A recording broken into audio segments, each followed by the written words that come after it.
sports is a real thing? Rhys Hoskins, anybody?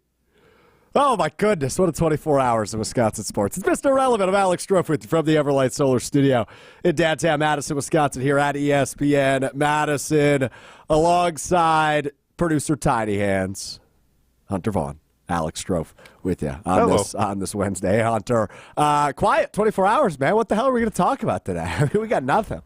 Rhys Hoskins, man. It's a big signing. Huge. It actually is a big signing. But the beautiful part is, and I will talk about that a little bit later. I won't get too deep into it. But it's just funny how, like, the Brewers finally make a big splash move in free agency, which we've criticized them for years.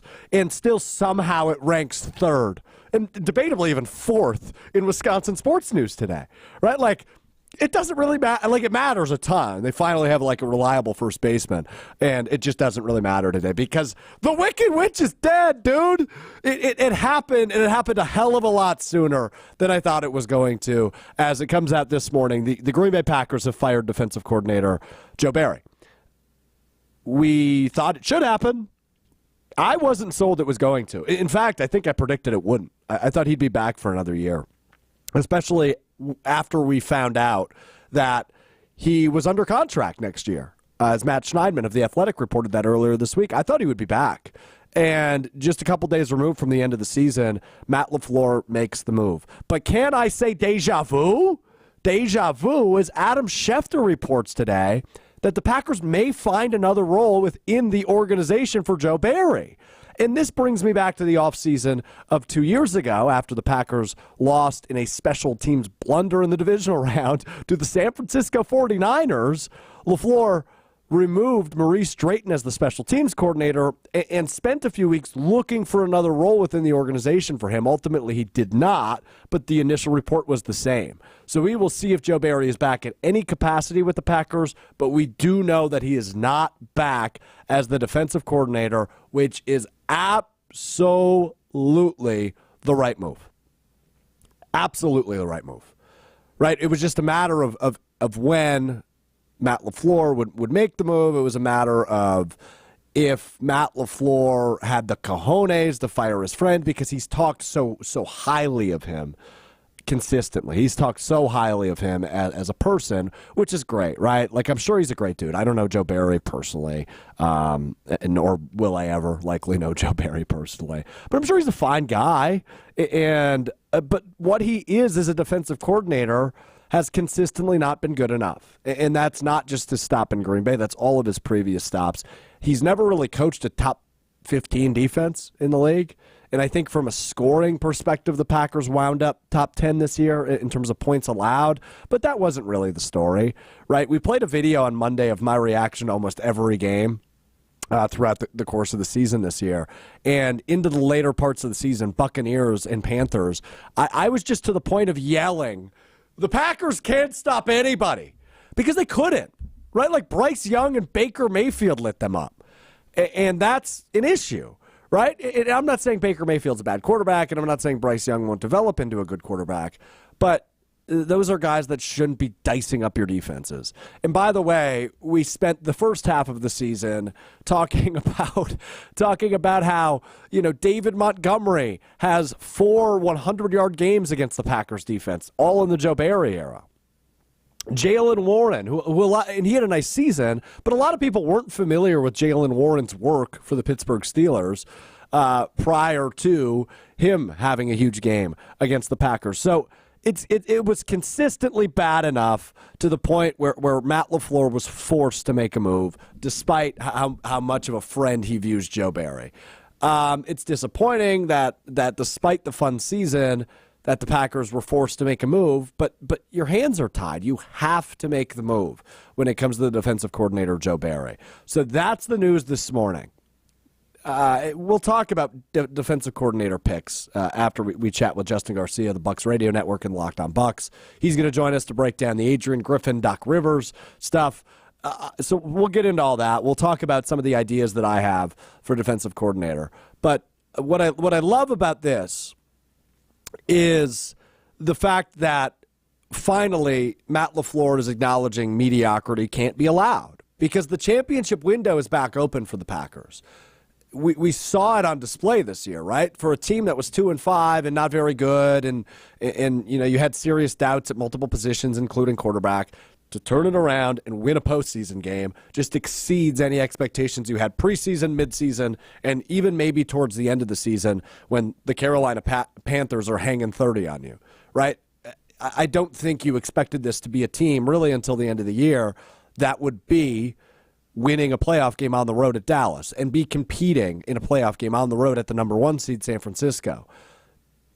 The defense played well in those games, but there are always multiple factors, and this exists on offense and special teams as well, but there are always multiple factors that play into a successful defense. Obviously, scheme and what comes from the top is important, but you have to remember, after several bad showings, the Tampa Bay game especially, Matt LaFleur had to step in and take, and it wasn't specific on what exactly he was doing, but he had to help with communication and maybe some of the choices being made defensively. And if your head coach, who is an offensive-minded head coach, and your play caller offensively has to spend more time on that, that's taking away from what you can do offensively. So I think it's very clear that Matt LaFleur at least helped, and I don't know how much, but he at least helped in the defense's semi-turnaround toward the end of the year and into the postseason. So if Matt LaFleur is a part of that, he obviously knows something's going wrong and you have to make a move, right? Because Matt LaFleur should have somebody on that side of the ball that he can fully trust to take the lead, schematically, play calling, etc. He needs to fully trust that guy. And it was very clear towards the end of the relationship that Matt LaFleur lost trust. And while he had faith in Joe Barry to turn it around at least to a point where they're creating turnovers and ultimately, right, securing a game in the first half in the postseason against Dallas, it's still bad. So I'm happy to see that Matt LaFleur had the cojones, had the gumption to go ahead and say, hey, a move is needed. A move is necessary today. Because it was. And, he spoke with the media Monday, like 48 hours ago, and said, I have to go through my process. Apparently, he didn't need to go through that much of a process. I think he was just keeping it close to the chest. I would imagine this meeting took place either last night or very early this morning, and the call was made. What I am curious about, and I don't know that we'll ever get the answers on it, was this fully a Matt LaFleur decision? Did Joe Barry say, hey, man, I understand you got to make a move here, or, hey, Matt, I'm done with this. Like, I'm just good. I've had enough. I don't know. Well, I don't know that we'll ever know. But the point is the point. And the point is that a move was made, the right decision was made, and now the next decision is who do you bring in? But the moral of the story actually is when it comes to the hiring process now, as the Packers are going to go out and search for their next defensive coordinator, is what type of guy do you want? Right? I'm not even saying names yet, and I will later, right? I have some names in mind, and there's probably a list of 10 names that's been thrown around a lot. I listened to Willie and Tausch this morning, 9 to noon on ESPN Wisconsin, and they were taking calls, right? Who do you want? I think you got to think of the type of person you want, right? So when you apply for a job, typically there is like a one-sheeter with qualifications. There's usually qualifications. You must have this much experience in this field. You must have background in this. That's kind of what I want to build out right now is the qualifications for the Packers defensive coordinator job. I personally want a guy that's done it before, and I understand Joe Barry had, but he hadn't done it at a high level. Maybe a guy that has head coaching experience, but is past that point, right? Maybe a guy that was a head coach and wasn't maybe a great head coach, but it was a good defensive coordinator. And I don't think this is a name that will actually be in the mix, but a name like Leslie Frazier, right? Like a guy that was a kind of a decent head coach, but a good defensive coordinator. I would really like to see them go down that path. You must have X number of years in defensive coordinator experience. You must have X number of years as an NFL head coach, right? Somebody that can come in and maybe be an advisor, a confidant of sorts to Matt LaFleur. Now, Matt LaFleur is a 5-year NFL head coach now. He's been the head coach of the Packers for 5 seasons.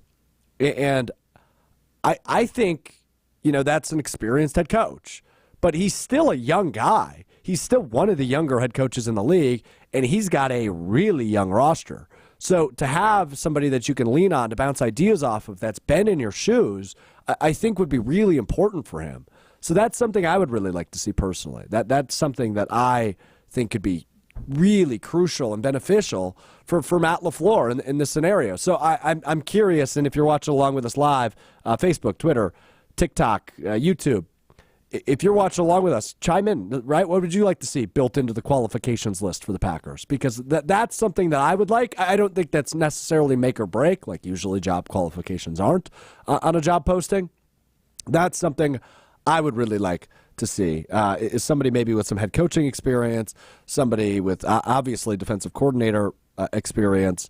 But I don't necessarily know that will be the case. I wouldn't be shocked if they take a swing on somebody that's up and coming, maybe has a player background. I know on Monday's show we talked about Al Harris, the Cowboys defensive backs coach, and obviously a Packers legend at the cornerback position.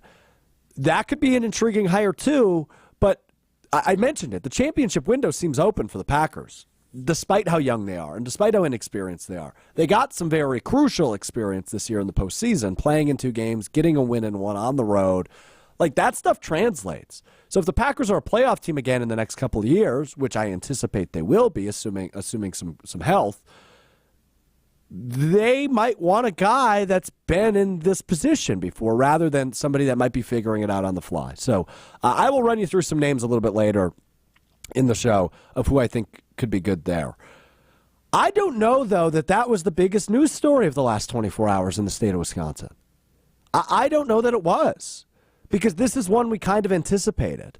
And in terms of the Milwaukee Bucks, the rumor mill was certainly hot when it came to Adrian Griffin, despite the fact that this was a 30-13 team, a team that's second in the Eastern Conference. They were almost the worst in the Eastern Conference in terms of opponents' points per game, right? Defensively, they were way down this year. And I think to a point, Adrian Griffin may have lost the locker room a little bit, right? This was a Giannis guy when he was hired, and he's gone in 43 games. When you're in second place, that's not normal. But what's also not normal is a midseason firing, and in less than 24 hours, you turn around and make a hire as Doc Rivers, the new head coach of the Milwaukee Bucks. Crazy to me. It's all crazy to me. But as I've mentioned many times, I'm not the largest NBA guy in the world. I follow, I watch. I don't know as much as who joins us now. Justin Garcia of the Milwaukee Bucks Radio Network, Locked On Bucks podcast, joins us now. We're going to have to talk about the Royal Rumble at some point. But JG, I mean, this has been a total whirlwind in the last 24 hours, buddy. You fire Adrian Griffin yesterday. You hire Doc Rivers today. Just walk me through your last 24 hours, because did you sleep last night? This is absolute chaos, anarchy. No audio. Good stuff. Double audio for me now, Hunter. JG, you got me? There we go. I got you. Can you hear me? I got you now. Perfect. So I just want you to walk me through your last 24 hours. Absolute chaos in Milwaukee. Adrian Griffin out, Doc Rivers in. You don't really see this much with a second-place team and a mid-season hiring of a brand-new head coach. Like, total chaos, dude. Walk me through it. You summed it up pretty well. I mean, I think you had certainly heard the external chatter that was out there, and I had a number of people point to me. I can't remember what day it was last week, but just, did you hear what Stephen A. Smith was saying during the broadcast at halftime? So it was clearly out there, and I had talked about it with a few others, including our pal and teammate Eric Name, that we both kind of questioned, this. I get that growth is not always linear, and you don't go here's the steady progress, but we saw none in terms of the progress. And I think that was the troubling thing when you think about the expectations for this team, that you were kind of assuming at some point it's got to kick into gear, right? And I think if you would have swapped January and how it started with December, we're not having as many of these conversations. They probably still exist, but that was the big thing, is you had clearly taken a step backward. And I don't know if I would go as far as saying he lost the locker room. I've seen a lot of people jump to that. But the message just wasn't being received. And they kind of had to deal with the reality of I know the record's great. We're not playing to expectations. And that schedule is going to get a whole lot more difficult. That they have the most difficult remaining schedule in the league. The Celtics have, I think, the second easiest from this point forward. So it's not just Boston. Philly was in the middle of the pack, Cleveland as well. So if you were just kind of plateauing here and not reaching that growth you were striving for, there was a very real risk of, man, by the time this schedule picks up, we could be fighting for fourth or fifth place or potentially worse in the Eastern Conference when we see some of the moves that were already made. Yeah, that's well said. And I mentioned it right before you hopped on, JG, but the fascinating part about this to me is, and you mentioned you don't think he necessarily lost the locker room, but this was kind of a Giannis guy, right? Like Giannis advocated for Adrian Griffin's hiring in the offseason, and only 43 games into the season, he's out. So I wonder, and I don't know if you have the answer, but I wonder what kind of role Giannis had in his dismissal. Because if you're allowing the Pistons, who, by the way, the other night hung 135 points on the Bucks, I don't know what the breaking point was, but I wonder what Giannis's role in all of this was. I don't have the answer to that in terms of the dismissal of Adrian Griffin. The 135, I think that was – I don't know if we can even say alarming because it's what we had come to expect from this team. But, we kind of joked and pointed to, you got 2 games in Detroit. These should be get-right games. It's a bad offense. It's clearly a bad team with talent. They have the worst record in the league. But it's a Pistons team that averaged 10 threes a game and is not very high scoring, doesn't shoot at a high percentage. And look, it was a bit of an outlier game on Saturday when they hit 21 threes and shot close to 60%. The problem is, it's kind of like the boy who cried wolf, that when those outlier performances do pop up, you don't really have a receptive audience to it with the way that they played. So those 2 games did not go as expected. You won, but it wasn't the aesthetically pleasing win that you were hoping to see. As far as the hire of him, look, it just kind of illustrates, too, how difficult it is to hire somebody in sports and a head coach. The Packers are going to go through it with a defensive coordinator. Right.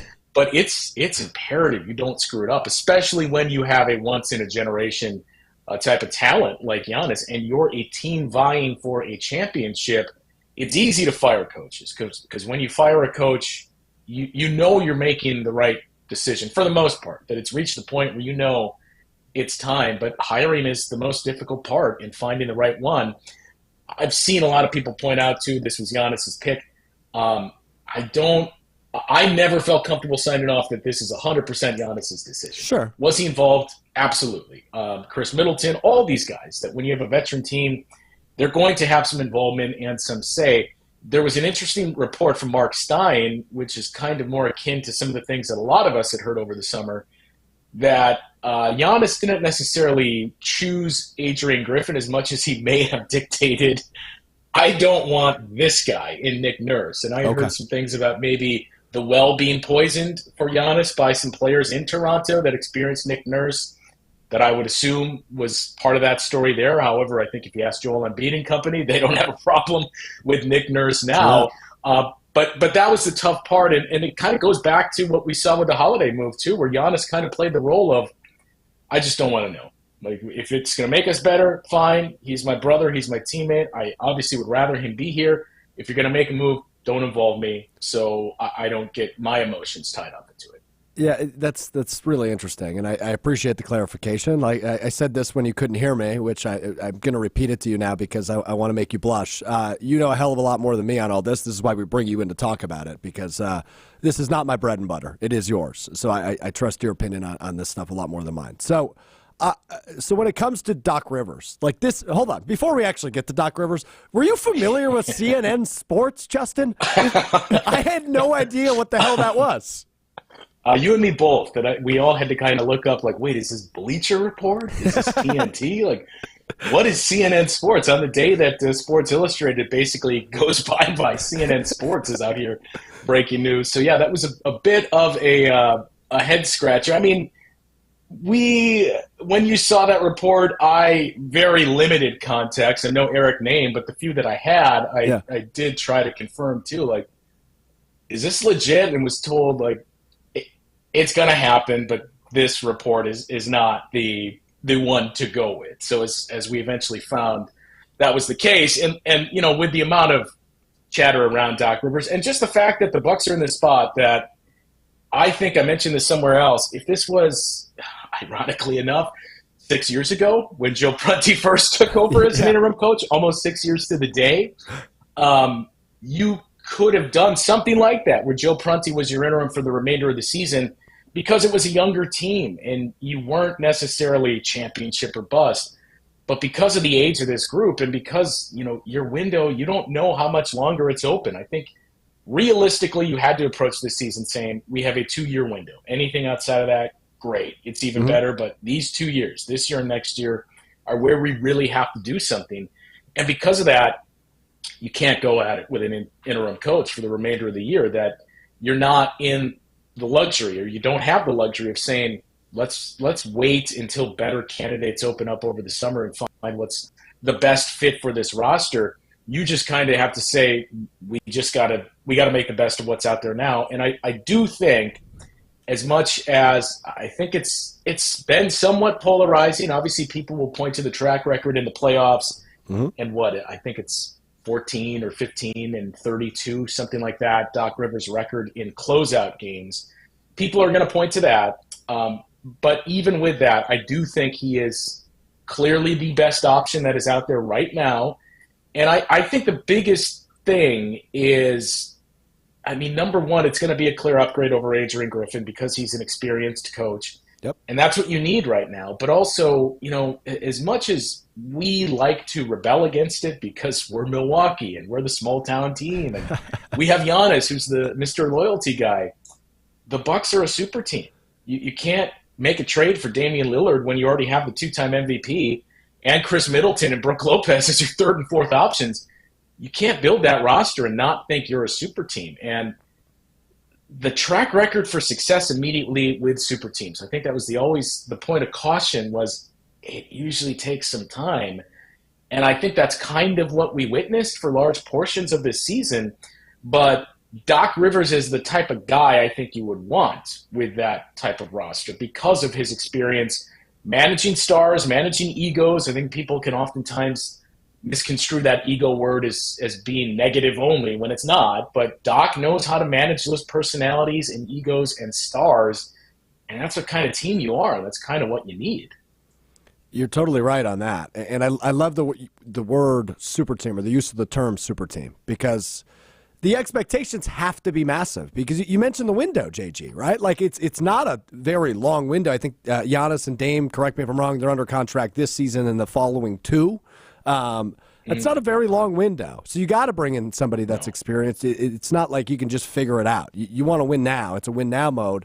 And that explains why you make an in-season hiring. But my next question then is Doc Rivers a long-term solution? Or is Doc Rivers a this-year solution we'll revisit after whatever happens in the postseason?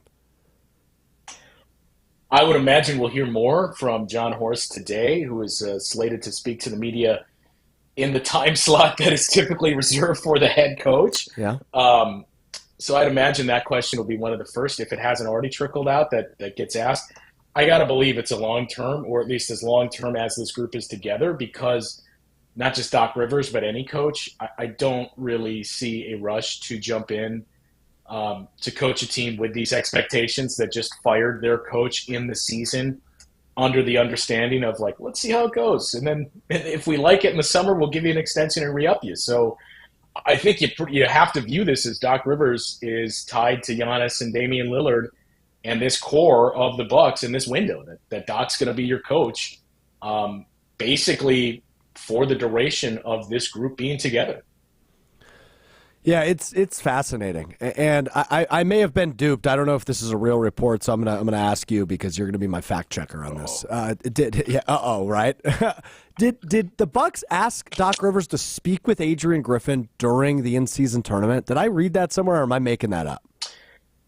Well, that was the report, and I've seen it from a few people, and I even had somebody tell me yesterday, unaffiliated with the Bucks, that knew somebody that had a relationship with the Majerus family and with Doc Rivers, that said, "Hey, did you know Doc Rivers was working as a consultant?" And the first time I heard that, I was like, "No, this can't possibly be true." And then those reports came out from Chris Haynes and a few others. So evidently, I've seen a lot of people jump to the, man, did Doc Rivers sabotage Adrian Griffin? And I don't think that was the case.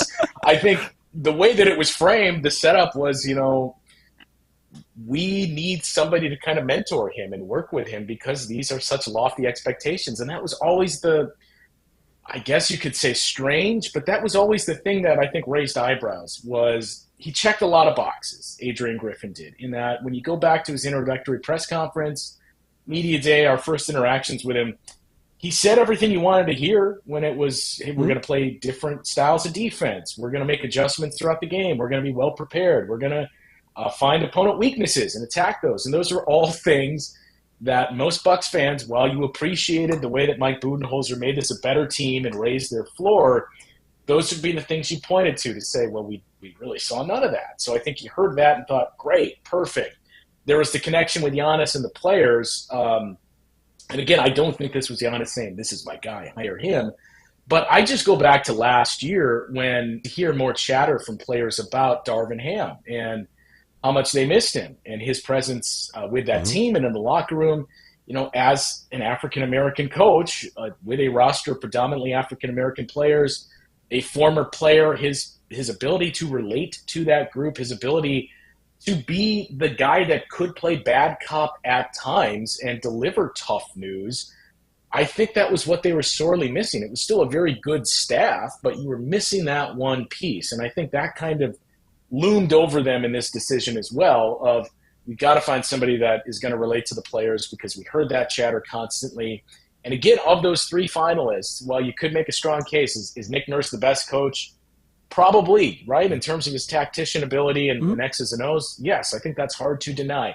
Kenny Atkinson is an experienced coach, was part of Bud's staff prior to Milwaukee, and did a great job with a very young Brooklyn Nets team that had minimal expectations.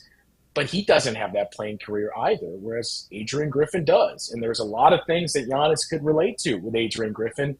And not just Giannis, again, the players. And I think that was the big part of it, where you realized, yeah, it does make sense in that sense, that it checks a number of boxes. But, man, I can't remember the last time we saw a team with expectations high as these are hiring a coach with as little experience as a head coach as the Bucks just did, because it's not just at the NBA level. He had never been a head coach anywhere, that there was no G League or college or any of that experience to lean on when you're in that spot. And I've seen people make the David Blatt comparison. I think it's the closest. But, David Blatt also had a full year prior to getting fired. It wasn't his first year. And Ime Udoka, Ime Udoka took that team there, and that was his first year as a coach. Yes, Ime Udoka did a great job, but the Celtics didn't enter that season with championship expectations. All good points. Something my mind keeps going back to is around the time we last talked. It was right after the Dame trade. And, that was right around when Terry Stotts left the team. He was an assistant coach, obviously, had the head coaching experience in Portland. And he kind of left the team. It kind of got swept under the rug because the season started, and obviously there's all the excitement around Dame and Giannis being teammates and this team with championship expectations again. That move sits weirder with me now that 43 games in, Adrian Griffin was fired, and what the hell went down there? Did we ever really get a full story on what happened there? And I would imagine, right, if Stotts is still with the team and Griffin's out, Stotts is probably the interim, and I don't know if they're making a hire. And maybe I'm wrong on that, but that's where my head's gone since this news came out yesterday. As far as the last point, I mean, that's tough to dispute, especially given the relationship that Stotts has with Damian Lillard. And, the fact, too, that everybody talks about Stotts, the offensive coach, and that's certainly a strength, but we also neglect to mention, a handful of those years, he at least got a respectable defense, and I think a top 10 defensive rating one of those years with the Blazers when the backcourt was C.J. McCollum and Damian Lillard, so not exactly a defensive-minded group that you had. And yeah, it's hard not to think if Terry Stotts was still on staff that he wouldn't be the guy taking over. In terms of what happened, I don't think it was just one thing. It's that incident that was reported on from that shoot around in the preseason before that game in Oklahoma City. The few people, I wasn't there, obviously. I don't travel with the team, but the few I know that were there and on the court had told me, I didn't even notice anything happened. So I don't think it was just as simple as a blow-up that happened on the court as he was instructing Dame and Giannis a little more. I think there's more to it. And he was not a guy that had any history with Adrian Griffin. It was not Adrian Griffin's choice. I don't know if I would use the words forced, but it was certainly the front office saying, look, all those things we just went through, this is your first time as a head coach. We need to win a championship. We do need to fill out a staff that we feel gives you a support system as well. So that's why you saw immediately Terry Stotts and Joe Prunty. But that's also the challenge is, it's like doing a talk show too, that you can't just say this guy and this girl or these two, we're going to pair them together. It'll be fine. You need that chemistry and you need that history and you need to be able to bounce off of each other. And I just don't think that was ever the case. I mean, not just personality-wise with their fit, but if you're Adrian Griffin, I'm sure he was cognizant, too, of the fact of this guy could potentially be my replacement if things go south. And if you're Terry Stotts, too, you were a head coach for nearly a decade. I know he has a track record of being an assistant, but his last stop was, a 9-year run in Portland and took some time off, but then you returned to the sidelines as an assistant, not just coaching, any job that can be difficult where you're no longer the guy and everything you're used to doing. Well, great. I mean, we'll take the input, but it's ultimately not your call. So please just do what I tell you to do. Yeah, that's really well said. Now, as my brain works, Justin, I got hung up on your analogy. What does your analogy say about you and me? Because I think we're two of the only people that host shows solo on Good Karma Brands, right? You host Bucks Talk by yourself. I host this show by myself. What does that say about us? Does that mean we have chemistry with no one? Nobody likes us. Okay. I'm just making sure we're on the same page. Well, page. I think you probably have more people liking you than I do. I assumed it was by choice with you. I've asked people, but nobody wants to do a show with me. So. Oh, well, nobody's asked me. I mean, I would love to chop it up with you, JG. I mean, but we'd turn that into a Royal Rumble preview pretty much all the time because my favorite WWE Premium Live event is coming up on Saturday. So I don't know how Bucks Talk would go after this game tonight against the Cavs. I appreciate you using the right vernacular and verbiage to a Premium Live event and Thank you. Reverting to pay-per-views. I got to tell you, too, I'm with you that the Royal Rumble is my favorite event of the year. Like, maybe not even wrestling. It's arguably my favorite day of the year. Wow. And every year when the schedule comes out, the Bucks schedule, I always look at it. I start with the Royal Rumble, but you look at, and it's difficult now with 2 nights of WrestleMania, but you look at all those, like, assuming WrestleMania's here, I know the Royal Rumble's here, do we have a game? And we had like a 5-year run where the answer was no until this year. I saw that, yeah. So Pelicans at 5. It's at home, so there's no chance of even keeping an eye on it on a laptop or something. And it is the most I have been anticipating a Royal Rumble in years. So I'm still debating. Do I just start blocking keywords on Twitter and stay up until 3 a.m. and watch it after the game? I think that's what I have to do. You delete Twitter, Justin. Just delete it from your phone. Well, do you have to use it for the Bucks? Like, do you have Twitter open during the game? Because you're the color analyst. As well usually do. Yeah, I usually do. I don't tweet much. I'll occasionally tweet something during the game, but I usually have it open just to see too. Like, I feel like this is the case, and I'll have a few accounts that I look at. Like, yep, they're saying the same thing. Great. But I'm going to have to avoid that, too, because I just can't risk a spoiler of who showed up or who won or what big news there was. So it is not good times right now is what I'm trying to say. I'm really sorry to hear that. I feel bad for you. So I will hold back from texting you. I appreciate the heads up because I'm assuming, number one, somebody incredible is going to win. I think it'll be CM Punk. I think he's probably the betting favorite.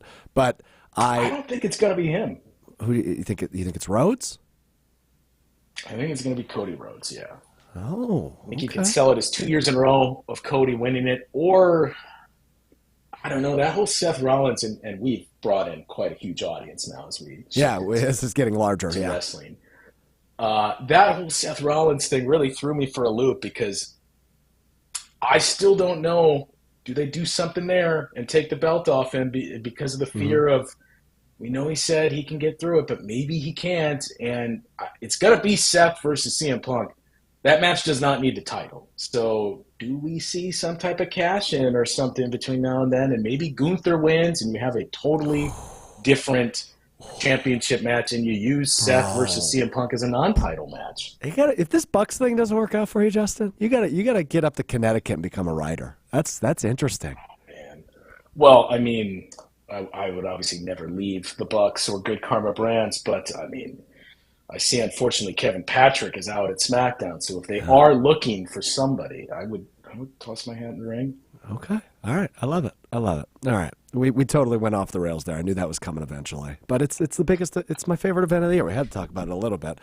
Justin Garcia, Bucks Radio Network. So final thing for you, buddy. And I always appreciate the time. It's always great to catch up with you. This Doc Rivers, is it a good hire? Like, should we view it that way? All right. Boy, you're really trying to get me in trouble here. No, I'm not. No, I'm not. Collects a paycheck from the team, putting him on black. No, let me rephrase the question then. Let me rephrase the question. Should fans of the team that are not employed by the team view this as a good hire? I think it is. Overall, I would say yes. I think it's the best of what you had available to you. And again, I just come back to his ability to manage talent and egos. It may be what this team needs the most. Like, number one, we saw it with Bud. You bring an experienced coach in, and you just grab the low-hanging fruit. Bud did such a great job of that. He raised the ceiling. He also raised the floor and found all the things of, like, where are our inefficiencies? What are we not doing good? Why don't we just start doing this? Why don't we start doing that? Mm-hmm. And I think you're going to see the same with Doc Rivers from his experience and just having somebody on the sidelines that has been through every single situation, because Adrian Griffin was very much learning on the job. And you think back to the way they closed out games, and it was a great win against the Kings. The way they finished the game and some of their decision-making down the stretch left a lot to be desired. And we heard about his strategy late in games when you're up by 2 and the decision to foul. It makes sense, but that was something that he was also kind of working through, and it seemed like he still hadn't quite found the right balance. With Doc, you know, you've been through those moments, and he knows what to do. And I think that brings, again, not to say that Griff had totally lost the locker room and nobody believed in him, but I do think that brings more confidence from your team, and it gives them a bit of a boost there, too, that they know this is one of the winningest coaches in NBA history. It's a guy that won a title, has coached in 2 finals. It's a guy that can relate to us, and he's been through all of it, that I think you're going to see that boost from it as well. So, given everything that was out there, and I think that's also kind of a disservice to Doc. I think he was clearly the best choice that was out there, but that was another name too. We did hear he was not a finalist, but we heard his name come up over the summer, mostly from fans of, man, what about Doc Rivers? And you know, even taking the whole on the court aspect out of it, now you finally get that story too that a lot of fans have been looking for. Of, man, wouldn't it be great if Doc Rivers returned to Milwaukee? Right. And now he's coaching in a building where his jersey hangs in the rafters from this time with Marquette. So I think that part too makes for at least a very compelling story for people in our field. And also you think about the fact that the Bucks are likely going to have to go through maybe both, but at least one of Boston and Philadelphia, and the storylines there of Doc Rivers versus the Sixers in the playoffs, Doc Rivers versus the Celtics in the playoffs. Just as I suggest you might have a career in writing elsewhere, you give me goosebumps, right? Like, he's in the building where his jersey hangs in the... Imagine if this team wins the title. Imagine, right? Mid-season firing of a head coach. They bring in Doc Rivers. He returns back to Milwaukee. He leads them to a title. They beat Philadelphia in seven games in the Eastern Conference Finals. They win the title. Like, they're putting a statue up at Doc Rivers out front Fiserv Forum. That'd be amazing. Well, and look, and not to mention, again, for people in our industry, and fans too, like the whole aspect of Doc Rivers, the personality and communicator, that's who's going to be doing media and interviews before games, and you're getting that. Again, not a slight to Adrian Griffin, but Doc Rivers may be the most dynamic personality we've seen in the league since what, Charles Barkley or Magic Johnson? Bingo. Yeah. That's a really good point. So I can't wait until his first press conference. I will be locked in. Justin Garcia, he's the face of the Bucks radio network. You see him on Locked On Bucks. You hear him on Bucks Talk in the game. He's the analyst. You're the best, dude. Like I said, always a treat to catch up with you. And we even got a little wrestling talk in. I would say this is a really productive conversation for us. I will. I'll text you Sunday morning about the Royal Rumble, just so it's not spoiled. And yeah, I'm very curious to see what happens now. I'll need your thoughts, and if you watch it at 3 a.m., I'll probably be up. It's a Saturday night. I don't have to work. Okay, the Sunday Packers season is over, so I'll probably be up all night. We'll see what happens. Appreciate you, Justin. You're the best, dude. Sounds good. It's Justin Garcia, Bucks Radio Network. You can get him on Twitter at Justin Garcia NBA. He is the best, man. I always love catching up with him. And look, Hunter, I saw you roll your eyes at one point as we started talking about WWE Royal Rumble. I understand. But you got to understand, man, like, it's what we do. It's how him and I became friends. Like, that is the foundation of our relationship is, like, we both work in radio. We both really like WWE. So, like, we have to do at least a little bit. I understand it's not big news right now, but we had to do it. No, it's not even the not big news. It was the fact that literally within 2 sentences, you went CM Punk is the betting favorite to Justin, you should go to Connecticut and write for WWE. He gave a great answer. That's great. But you're talking about betting on something that is scripted. That's insane. My wife and I watch The Crown together, and I'm not going to sit there and start betting on how are they going to show Princess Diana die or something, because it's scripted. I know what's going to happen. Okay. Like, that's insane to me. That's a level of stupidity. Do you know what the Royal Rumble is? No clue. I won't explain it on the air. I'll save it for off the air. Okay. I watched a little bit of wrestling when I was in like 5th grade. John Cena, I think, was just starting on SmackDown. Essentially, the precedent is 30. There's 30 people in the match. One wins. Okay. And you don't know the 30 people that are in the match. Like, you know, unless you're a writer for the match. Right. But like as fans, I think we have like 10 people confirmed. So there's 20 mysteries, right? Like Dwayne "The Rock" Johnson might show up. Because he's rumored to be at WrestleMania this year. So that's interesting. All right, we'll stop there on the wrestling stuff. Thank you. Total chaos in the state of Wisconsin. Great conversation there on everything that's gone on with the Bucks with Justin Garcia. He broke it down perfectly for us. Adrian Griffin out. Doc Rivers is in as the head coach of the Milwaukee Bucks. We talked a little bit at the top. If you missed it, you can rewind on YouTube, or you can check out the full version in a little bit on Apple Podcasts, Spotify, wherever you get your podcasts. Joe Barry's out as the defensive coordinator of the Packers. So before we get to some of the ideas that I have for the defensive coordinator for the Packers, because I talked earlier about some of the qualifications I want, I want to actually talk about something else that came out from the Packers in the last 24 hours, because it's completely got swept under the rug because of everything else that's happened in the last 24 hours. Like, this is story 6, but I think it should be story like 1. It would be story 1 had Joe Barry not been fired and Adrian Griffin not been fired. Maybe story 2 behind Rhys Hoskins to the Brewers. Jer Alexander on Instagram yesterday, like, kind of said farewell to Green Bay. At least that's how some are reading into it. I will read it verbatim for you. Jer Alexander posted 10 pictures of him at Lambeau Field and as a part of the Packers on Instagram. Dating some pictures all the way back from training camp, some pictures in games, some pictures of him giving autographs at Lambeau Field, stuff like that. Here is the caption from Jer Alexander. Thank you, God. Thank you, Lambeau, for 6 years. Thank you to those who showed love throughout my journey. Now, let's understand. Showed love, that's past tense, right? Showed love. That means the journey's over. So I don't think that's a retirement Instagram post, but it could be. And I don't think that's a farewell post because he's under contract for the Packers next year, and he can't really make a trade in February or January, I guess it is. So, again, just to read you Jer Alexander, this is him saying this. Thank you, God. Thank you, Lambeau, for 6 years. Thank you to those who showed love throughout my journey.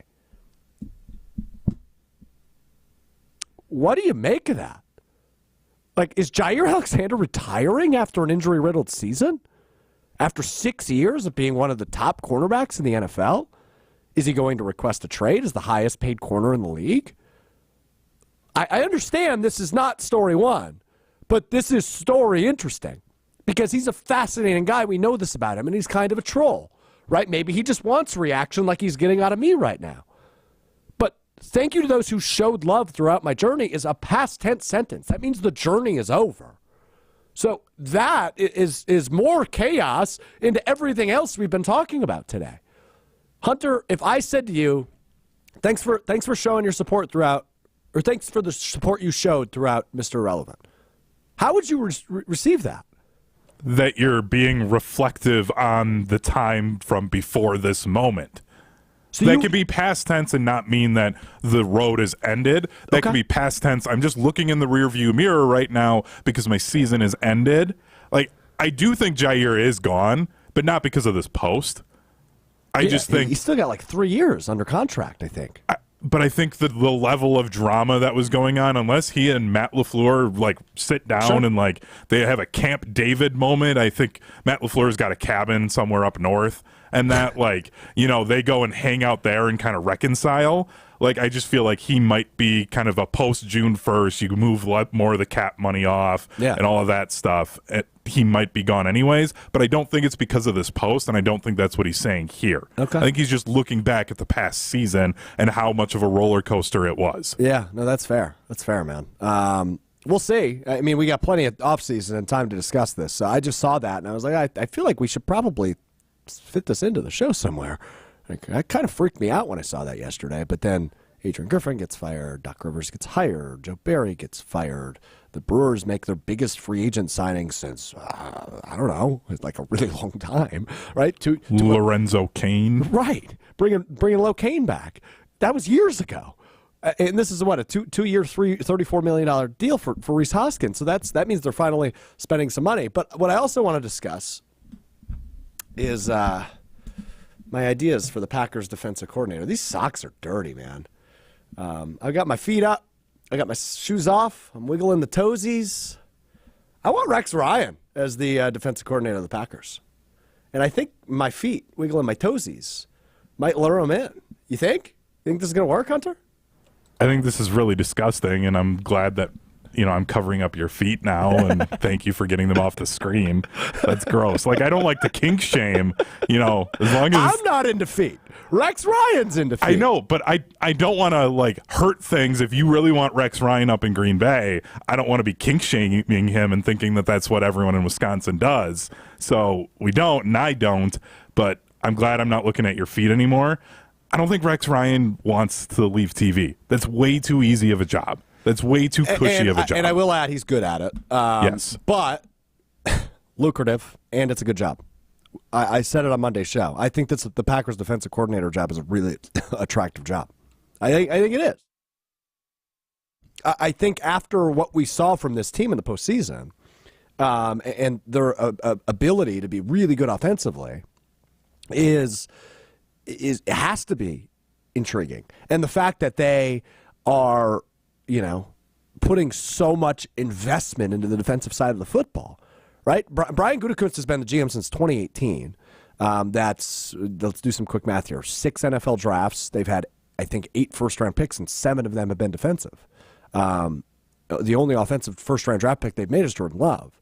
So there's no, at least from like a team front office perspective, there's no lack of investment defensively. You have the highest paid cornerback in football. You have 8 first-round picks on your defense, which also adds Kenny Clark into that mix prior to Goody's arrival. There is a lot of investment here. And there's some studs, right? Like if the right coordinator comes in, you can probably make Rashawn Gary pop to that next level. And you can probably keep Kenny Clark on the role he's been on. He made some really big plays in that San Francisco game on Saturday. And Jair, we saw what he was able to do against Dallas, make an interception only Jair Alexander could make. So think about Quay Walker and Devontae Wyatt and even the later round picks that had an exciting season, like Carl Brooks, right? If you bring in the right guy, you could probably make this a top 10 defense. And I don't know if that's a 1-year turnaround or a 2-year turnaround, but as sexy as a hire as somebody like Mike Vrabel would be, that's a 1-year hire. If he doesn't get a head coaching job this offseason, which I still think he probably will, but if he doesn't, maybe that's a sexy 1-year hire. Matt LaFleur has a relationship with him. He coached for him in Tennessee prior to his arrival in Green Bay. That's a sexy hire, but it's not like a – and I'm not looking for a 10-year fix. I'm looking for 3 years while this championship window is open. Rex Ryan fits the bill really well, right? Head coaching experience, probably not going to be head coach in the league again, doesn't want that stress. We've seen he's slimmed down, he's doing TV, he's kicked back, he's having fun. I think he could come in, be a confidant for LaFleur, bring a big personality, but like a loose, smart personality, defensive mind. I think Rex Ryan would be a really fun hire. I think it's unlikely, though. I do want to point out, Rob Domofsky released a long piece kind of detailing the dismissal of Joe Barry on ESPN.com. And in said report, he said Brandon Staley probably won't be considered the former Chargers head coach, which is a name I've seen pop up a lot, too. He's a defensive-minded head coach, former head coach, who had a horrible tenure as a head coach, may I add, right? Like, very bad tenure as a head coach. Probably won't be getting another opportunity, at least anytime soon. He could go back to what got him there, right? He was with the Rams when they lost the Super Bowl in that really low-scoring Super Bowl, right? I think it was 10-3 or something. Held Tom Brady to 10 points in the Super Bowl. That's impressive. So I don't know. I don't hate that idea, but Rob Domofsky's saying, it's unlikely that he'll even be in consideration for the job. I hope Rex Ryan is at least in consideration. I think you got to do some due diligence. I think he's interesting. Mike Vrabel, if he doesn't get a job, I'm interested, but I think next offseason we're just having this conversation again. Al Harris is a guy who I like the idea of. I don't like the idea of actually hiring him. And what I mean by that is, it's a haunted job, man. Like, most defensive coordinators come to Green Bay to die. And he's already got such a great reputation in Green Bay. He was a great player here. What if he comes in as the D coordinator and he stinks? First-time coordinator. I would, if they hire him, I wouldn't say, yeah, he's going to stink. I would say, yeah, I think he can be good. He's a former player. He understands defense. He was really good as a D-backs coach in Dallas. But I worry about that part of it, and I would like some experience at the defensive coordinator position. And I understand you walked down that road with Joe Barry, but he was a bad defensive coordinator before being a bad defensive coordinator in Green Bay. So I'm intrigued to see, A, who gets this job, obviously, B, how long the process takes, and C, how many people they interview. Right? Like, how much of their due diligence are they doing? Do they interview 15 people? Do they interview 5 people? Do they interview 2 people? Is Jim Leonard involved? I don't know that I want Jim Leonard, to be honest. I think it's a similar scheme to Joe Barry. He's never been a coordinator at the NFL level, although he's been offered 2 jobs, one in Green Bay, the last go-round, and one in Philadelphia last offseason, which he declined, and then took the consulting job with the University of Illinois. I don't think, and I really like Jimmy, but I don't think I want him as the Packers DC, because that's kind of another guy with like a great reputation in terms of Wisconsin that I don't want ruined from that position. There was something that you said there with it's a similar scheme to Joe Barry. Yeah. I think whoever they go for, it needs to be somebody who understands that, hey, it's 3rd and long. Maybe I should bring more than 4 rushers.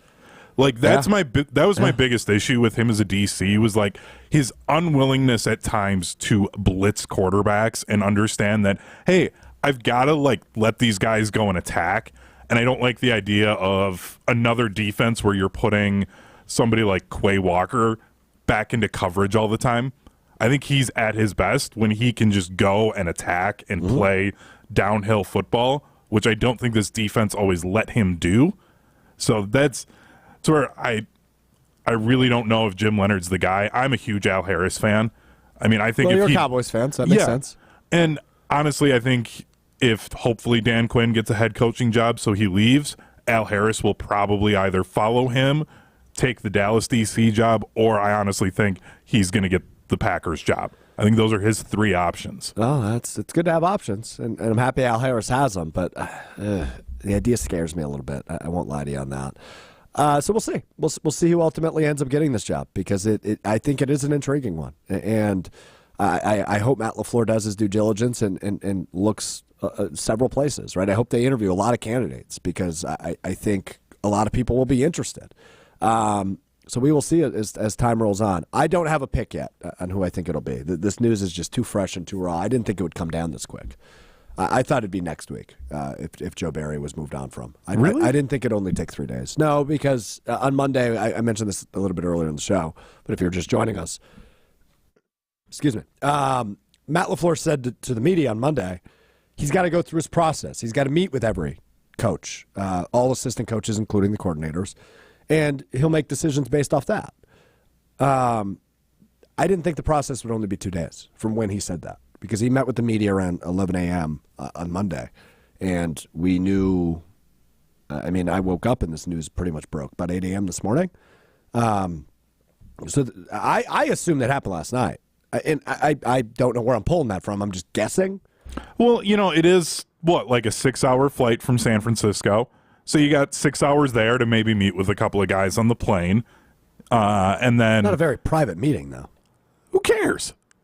I don't care. I know you don't. I don't really care about what you care about. I know. I'm just saying. I'm just trying to figure out the timeline here for you. And then, he's got Monday and Tuesday. So, I think there's enough time where you can talk to everybody and kind of get a sense of okay, this is the direction that we need to go. And I firmly believe when you know that someone isn't right for the job, you've got to get rid of them, i.e. the Bucks with Adrian Griffin. Sure. Because right now for the NFL, you have OCs going on to be head coaches. You need to be in that process when everyone else is, to make sure you're talking to every option that is out there for you as a team. Mm-hmm. Yeah, I think you're right on that. I totally agree with everything you said there. But I'm very intrigued to see to see where they go here. So we'll see. I think it'll be a few weeks, and we'll talk plenty more about it over the course of this week. We went Bucks today in terms of guest wise. We'll go Packers Friday, and we'll talk to somebody smarter than us when it comes to. And not that that's a high bar, right? But no, it's not. But we'll talk to somebody smarter than us on Friday, and we'll learn a little bit more, right? You and I are going to learn about this together and go through this together. Despite the fact you're not a Packers fan, you do this show with me 3 times a week, so we talk a lot of Packers. And I guess in terms of Al Harris, your Cowboys background is going to be really beneficial here, because I would hope he gets an interview. I just don't know that I want him for the job. So we'll see. I don't know that I want a first-time coordinator, I guess is the point. It's nothing against Al Harris. That's my guy, right? But I don't know that I want a first-time coordinator. So we will see. We will see. All right, time now for What Strouf Learned. You learn something new every day, and so did I. And I've kind of already teased toward this of what I learned. The Milwaukee Brewers know how to spend money. What? This is a concept that is very foreign to me. It's a concept I'm not familiar with whatsoever. The Brewers are like the cheapest team in the Major League Baseball. And here they are dropping $34 million on a new first baseman. And I like Rowdy. I like Rowdy Tellez, but he's not changing the game like Rhys Hoskins. This is a 30 home run guy. 2 years, $34 million for Rhys Hoskins. I'm not going to give you a ton of analysis. I'm just going to tell you I learned that the Brewers know how to open a checkbook, which is fascinating to me, because you had the whole stadium deal going on a couple months back. You've had years and years of no free agent signings. You had the arbitration last year with Corbin Burns where they wouldn't cut him a check for less than $1 million, which was crazy to me. So all of this bundled into one to go drop $34 million on a first baseman. I love it, dude. Hell yeah. Lock me in. Brewers are back, baby. Yeah, this is awesome for them, and I'm... Time out. Before you go, is Jesse Winker about to be brought up? No, and now you have me mad. The nice thing is he won't get 2 at-bats in the playoffs and only see 6 pitches, so that'll be incredible because he's, actually has an eye at the plate and knows what he's doing. But this is also really cool because Rhys Hoskins, he's the type of hitter where he's got the 30 home runs, and being in a hitter-friendly park like AmFam Field, one of the really nice things with that stadium that makes it hitter-friendly is if the weather is kind this summer, AmFam Field can turn into almost like a vacuum And if he can get a hold of a ball to send it out to center field because of the shutters out in center field, that ball is just going to suck out of there. And he could be a 40 home run guy in that stadium. All right. And it's awesome. I love it, dude. I love it. All right. That does it for us today. A big thanks to JG, Justin Garcia, for breaking down all the Bucks, man.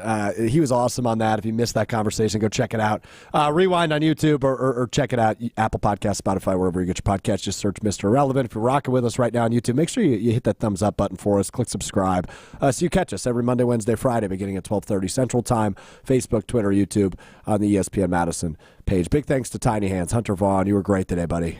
Both on the video side, but on the on-air side as well. I knew you were going to have a take on Rhys Hoskins, so I knew I had to fit it in somewhere. But also settling me down a little bit on the Jair stuff. Because I was really taken aback when I read that. I was like, is he going to retire on us? You never know with that guy, though, right? Like, I know. And it is a story because he is a star of the Packers. Yeah. But until something else happens, just relax. Just remember he likes to be in the news. We literally saw it because he had to just drop in on a news report outside of Lambeau. Back is back. And then they weren't completely back. But, you know. Hey. Cowboys fan. How'd that work out? Hey, I'm just wondering what happened in that game. It doesn't look good on you that you're going to take a shot at a team that I've said repeatedly is garbage for the last 30 years. It's not like I'm acting like the Cowboys are any better. Back is back. We'll talk to you on Friday. It's Mr. Irrelevant of Alex Strouf. Well, thanks so much for hanging with us. Peace.